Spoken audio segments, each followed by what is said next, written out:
VPN and HR by user Green Egg Page. I run a small IT service company. Before I burned out and drastically scaled back my customer base, I had a very large medical practice as a customer, multiple sites, multiple doctors, multiple lack of communications. One Saturday, I get a call from one of the newer doctors who is having issues connecting via the VPN. Generally, it's because they have forgotten their password since they only use the VPN once in a blue moon. As I'm logging in to do the receiver, making idle chatter. I'm about to tell him his new password when he drops this little nugget of information.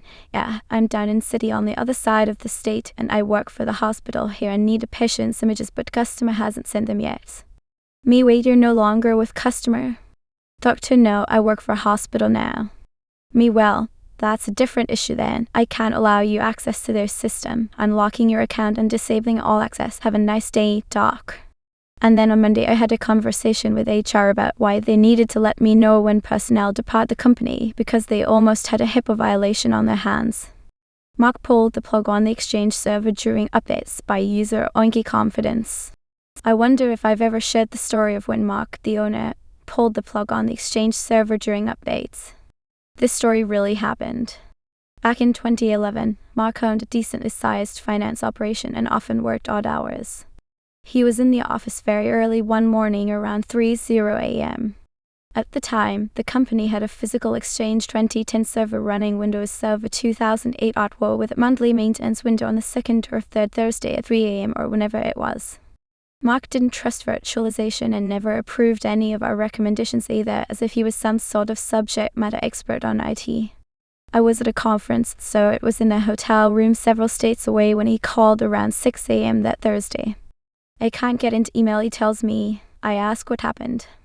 He said he was in the office early and his Outlook disconnected. He knew it was really early and didn't call me, but he figured rebooting the server would do the trick. I asked how he rebooted it. I pulled the plugs, waited a few seconds, then plugged them back in. Cut. What time was that? I ask.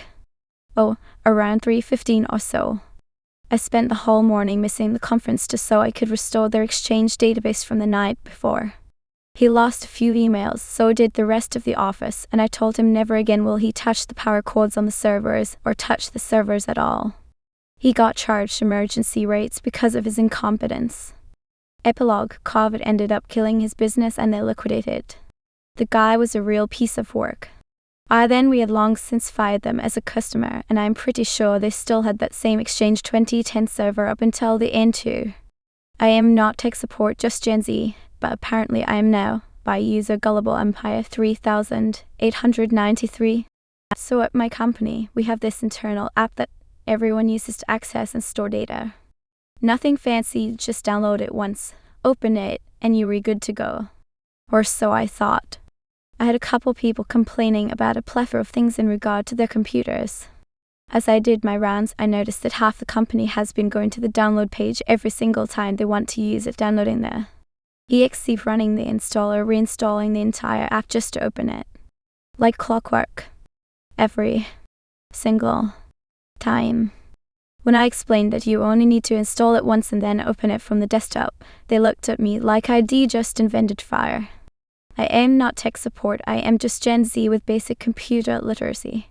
But apparently that makes me the company's new IT department now. A local computer repair rip-off attempt by user Binglibonglibangli. This happened about 8 years ago. I was moonlighting from the day job of programming/sysadmin by fixing people's stuff in the evenings. A woman approached me through a friend about her laptop that wasn't working too good, so I arranged an evening for her to turn up and I can take a look at it. So that fateful evening she turned up with what was a 10-year-old Apple G4 iBook. She explained that some websites had stopped working and the thing kept restarting. Diagnostics started after donning the regulation latex gloves. I've seen things that means I won't touch someone else's laptop. The browser didn't connect to half the websites due to deprecated TLS versions, a hard disk was crapping, red arrows out, and obviously the battery was completely hosed and it had to be plugged in all the time to the power brick with a yellowed and cracked cable with burn marks on it. Checked version and yep, retail unpatched OS X, surprised it was still alive to be honest. I carefully explained to her that she needed to back up the thing immediately so she doesn't risk losing everything and replace it. There was no hope really, it wasn't worth fixing it. This did not go down well. She knew better.